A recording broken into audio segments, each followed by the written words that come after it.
वाहिगुरु जी का खालसा वाहिगुरु जी की फतेह।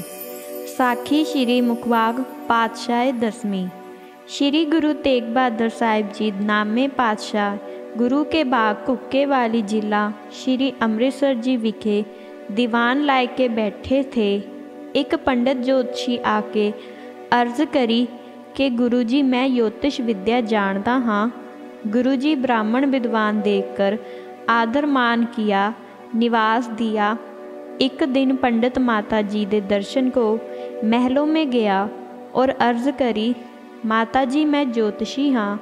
माता गुजरी जी पूछया, हे पंडित ज्योतिष तेरा की होवेगा। तब पंडित देवीदास जी ने हाथ देखा और ग्रह विचार प्रश्न शोध हाथ जोड़कर कहा, तुहाडे लेख अंश नहीं लिखी। फिर माता जी उसे रुखसत किया। मन में बड़ी चिंता उपजी, गम से चित्त को रोग उपजया। एक रोज गुरु जी पास माता ने अर्ज करी, हे सच्चे पातशाह पुत्ता दा उपाद होवे जो देह दा रोग हटे। तां गुरु जी बचन कीता, श्री गुरु ग्रंथ साहिब जी दा पाठ कराओ ते कड़ाह प्रसाद करवा के अरदास करो। श्री गुरु रामदास जी, श्री गुरु अर्जन साहिब जी, श्री गुरु हरगोबिंद साहिब जी अमरशिला पर बैठकर निरंकार दा तप भजन कीता है। उस दे आधार के आसरे करके तुहाडे शरीर तो निरंकार जी साहिबजादा बख्शणगे। श्री गुरु ग्रंथ साहिब जी दा अखंड पाठ करवाया ते फिर 5 रोज पिछे माता जी दे शरीर अंदर श्री साहिबजादे जी दा आसवान स्थित होया। वैसाख सुदी माता जी दी देह विखे कोई रोग ना रहा। बड़ी प्रसन्नता को प्राप्त पाए, जैसे 16 वर्षा की उम्र वासे। गुरु के बाग श्री गुरु जी 5 महीने रहे। फिर गुरु जी हुक्म किया, असां पटने शहर तप किया सी, उत्थों साहिबजादा अवतार धारेगा और खालसा प्रगट करेगा। इतना हुक्म सुन माता जी ते बख्ता मल होर सिखा संतां भगतां अर्ज करी, हे गुरु जी तुसां कैसा तप कीता सी, किरपा करके दसो, सुन के प्रसन्न होवांगे। गुरु जी बचन कीता, जदों महकासुर दैंत देवतियां दा राज खो के बहुत अहंकार को प्राप्त पया सी, देवी के साथ लगा सी जंग करने। अपने मनो इच्छा धार के देवी लियाकर अपने महल में बलि पुत्र पैदा करांगा। एक समय युद्ध देवी थकत भाई अलोप हो गई। फिर दैंत ने बड़ा धुंद मचाया। गुरु जी बचन किया, असी गुरु चेला दोवें गंगा जी के किनारे तप धार के बैठे से और शेर के मृगान पर फिर दैता आनकर बड़ा दुख दिया सी। तुसी भी देवी दे नाल हो के दसो देवी कित्थे है। फिर असां अकाल पुरख दा सिमरन कर अपने बंगंबर आसन झाड़े ते ऐसे शेर पैदा होए, उन्हां सारे दैंत पख लिते। असी इशनान कर ध्यान धर बैठे तो दैंत एक भी जीव दा नज़र ना आया। पिछे देवी प्रगट पई, दैंत युद्ध करने को कोई नज़र ना आया। सर्ब मर पड़े देवी प्रसन्न पई, कलयुग विखे तेरा पंथ चलेगा और मैं आपके अंग संग रहांगी। तुसा मेरी रक्षा करी है। ऐसे उत्तम वचन सुनकर परम प्रसन्न हुए। गुरु जी तैयार हुए, चले। थोड़े ही दिनों में संगत को दर्शन देते, दरबार लगाते, प्रयाग काशी आदि तीर्थों में दीदार देते। पटने शहर में गंगा जी के किनारे पर उत्तम स्थान जानकर महलों की स्थिति की। पीछे सुनकर सिख भी आए। ढाके बंगाले के पो सुदी समाप्ति समंत गुरु 10वें पातशाह जी ने अवतार धारिया। सब भूम लोक पैगंबर ओलिए पशु देवी पछी शरण आन दर्शन करते पए और अकाल केहा, कलगीधर पंथ का बाली प्रगट पया है। सर्व पृथ्वी का भार उतारेगा और जीवा की रक्षा करेगा। और नर सिंह और मेघे को न्यायी गर्जा और श्री गुरु जी का नाम गोविंद राय जी रखया। शेर दा पंथ चलेगा और गुरु जी के साथ शक्ति हाजिर रहेगी। ये कहकर सर्व देवता अलोप पाए। गुरु जी पटने आए। बैठे साहिबजादे को देखकर प्रसन्न हुए। जब गुरु गोबिंद राय 10 बरस के हुए ता गुरु तेग बहादुर जी ने हुक्म दिया, 4 लिखारियां को बोले, जो बचन कहे ओह लिखा करो। पहला बख्तमल, दूजा धर्मराय, तीसरा खड़ग राम, चौथा दयाराम। यह 4 लिखारी आण हाजिर हुए। ਤਾਂ श्री गुरु जी हुक्म दिता, जो सिख पुछण और श्री गुरु मुखवाक संतां सिखा को हुक्म देवन तुसी लिखिया करो। गुरु गोबिंद राय जी बड़े बड़े अचरज खेले खेल अपने इष्ट धर्म का उपदेश सिखा संगता प्रति करनगे और इस कथा प्रसंग का चरित्र सर्व बचित्र नाटक दे 6वें अध्याय विखे कहा है। जद श्री गुरु जी बचन किया तब बचन मान सिखां दे मन ते शक उपदेश दे ਜ਼ਾਹਰ करने ਲਈ सर्व प्रसंग लिखा दिए। आगे गुरु तेग बहादुर जी की कथा चली। जद गुरु तेग बहादुर साहिब जी ने दिल्ली में सीस दिता तो श्री गुरु कलगीधर जी ने हुक्म किया, हे सिखो, गुरु जी का सीस लियाओ। तां जिउण राम हुक्म लैके तुर पिया। कुदरत नाल सीस लैके आया। तुरकां दे पहरे खड़े ही रहे, कोई खबर ना रही। गुरु जी दे सीस का संस्कार किया। पिछों गंगा फुल्लां की तैयारी की। पहली पौड़ी जप साहिब का पाठ दुध आहार कर सूद की गुरु कलगीधर जी ने। तब आकाशबाणी हुई, असाडे फुल तुसां चुफेरे श्री अमृतसर जी दे पवित्र भूमिका 308 सर तीर्थां दे तुल है, जो पखे ग्राम हरसर थान है। उत्थे श्री गुरु नानक जी जपजी का इकोत्र सौ पाठ करके वर दिता सी, इत्थे संसार का उद्धार होवेगा। धरती का आद है, गुरु का तीर्थ है, सर्व तीर्थां की शक्ति उस विखे आई है। श्री अमृतसर फुल्लां नूं इशनान करवा के जपजी का पाठ करवा परम श्रद्धा सहित कड़ाह प्रसाद बरताओ। यथाशक्त अन्न बरस्त गज अस्त पूजा कर उत्थे फुल परवा दिओ।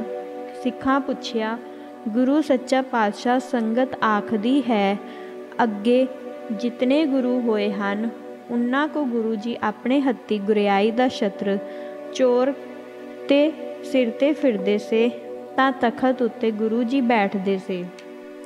सोडी गोबिंद सिंह जी आपे हो गुरु बना बैठा है।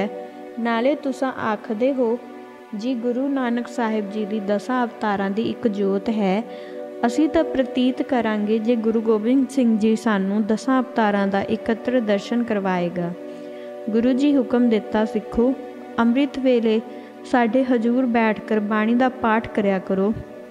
चौथी पातशाही दियां लावां का जपजी साहिब जी दे पिछों पाठ करया करो। गुरु जी कलगीधर ऐसी करामात दिखाई। 9 पातशाहियाँ 10वां गुरु गोबिंद सिंह जी दीवान लगाए के बैठे। सिख दर्शन करके निहाल होए। फिर गुरु जी ने हुक्म दिता, गुरु रामदास जी श्री गुरु अर्जन देव जी ने जप तप भजन किया है और संगतां को निहाल किया है। सिखो तुसां भी पूजा करनी। जे कोई मन करके तन करके राम सिला गुरमुखी अखरां साथ दर्शन करेगा वो सिख मेरा दर्शन करेगा। और अकाल पुरख का वचन है। गुरु तेग बहादुर जी का हुक्म मान के गुरु गोबिंद सिंह जी जपजी साहिब जी का पाठ किया। गुरु अर्जन साहिब जी का हृदय विखे ध्यान धर के ता गुरु जी दर्शन दिया। फिर अमर शिला पर विराजमान हुए और वचन किया, हे सिखो, जपजी साहिब के पाठ करने से सर्व कार्य सिद्ध होए जावणगे और शुद्ध पावना साथ आहार दुध परौणे का करो ता तुसानू गुरु जी का दर्शन होवेगा। और सिखां अर्ज करी, सच्चे पातशाह जी असी फुल कित्थे जाकर परवाइए। और आग्ञा हुई, तुसी फुल हरसर जी जावो। बचन मान कर दया राम धर्मू हटीला मोहकम दास साहिब दास हिम्मत दे भाई मनी दास उत्ते चंद वक्त मल बुद्धि पुन फुल लैके तुरे जाए कर अमृतसर जी पहुँचे। अमृतसर जी स्नान कराए कर यात्रा करके फिर संगत ने गंगासर की तैयारी की। तीसरे पहर गंगासर जी जाए पहुँचे। स्नान किया, मन शीतल हुआ और कहा, बड़ा तपोवन है और संगत बड़ी आनंद होती पई। धन गुरु जी हैं, ऐसे सुंदर तीर्थ का दर्शन कर, स्नान कर, सर्व लोकां के शोक दूर किते। कड़ा प्रसाद कराए कर, अरदास कराई, फुल्लां को स्नान कराए कर, जपजी साहिब का पाठ करके फुल्लां सिख ने जायकर रावी विखे परवा दिए। तब संगत दीवान लगाकर बैठी। एकादशी का दिन सी, तब संध्या काल विखे गंगा जी ने दर्शन दिया और सत परिक्रमा करियां। फिर बैठकर दर्शन कर अर्ज करी और कहा, पापी लोग मेरा नाम लैके इशनान करते हैं, इस कारण मेरा रंग काला हो गया सी। तां ते मैं विष्णु भगवान जी दे पास अरदास करी, मेरा रंग सफ़ेद होवे। जी तां विष्णु भगवान कहा, तू श्री ਅੰਮ੍ਰਿਤਸਰ जी जाकर दर्शन करावो ਤਾਂ तेरा रंग सफ़ेद हो जाएगा। उत्थे नाना प्रकार के देवी देवते, सिद्ध साधु, तपीशर, मुनीश्वर, 9 नाथ, 52 बीर, 6 जति गुप्त प्रगट श्री ग्रंथ साहिब जी के पास वास करते हैं और श्री गुरु ग्रंथ साहिब जी का दर्शन कर सुख में रहते हैं। सिख गुरु के फुल्लां को नमस्कार करके गंगा जी के मुख थी सर्व वार्ता सुन के बड़े खुश हुए। श्री गुरु तेग बहादुर जी दे फुल परवाहे और शब्द सिखा ने पढ़िया। प्रेम संयुक्त शब्दों का पाठ करके सिखा भोग पाया।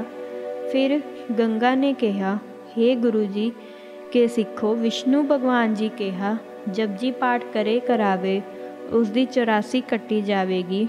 अपनी इच्छा अनुसार बैकुंठपुरी आए रहणगे। जपजी मंत्र मेरे श्वास है, गुरमुखी आखर मेरे रोम हन। फिर गंगा जी आख्या, उस रोज़ दी मैं इत्थे संत रूप धार के रहिंदी हाँ, मेरे को श्री जपजी साहिब दा पाठ सुनाओ। सिख गुरु के सुन के प्रसन्न हुए और बुद्धू पनी अते भाई गुरदास जी ने गंगा जी को बड़े प्रेम से श्री जपजी साहिब का पाठ सुनाया।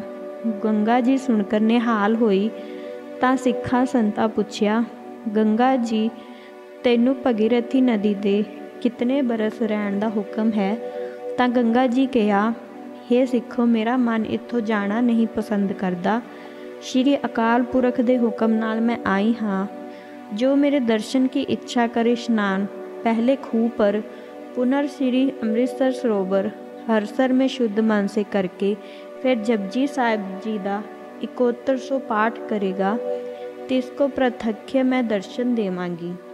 और इस जगह जगह दान, तपस्या, कड़ा प्रसाद, कीर्तन तिल कामन हो के मिलता फलता है।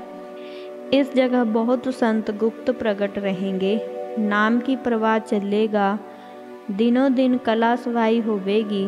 सिखो, तुहाडा गुरु पूरा है, देग तेग का सच्चा धनी है।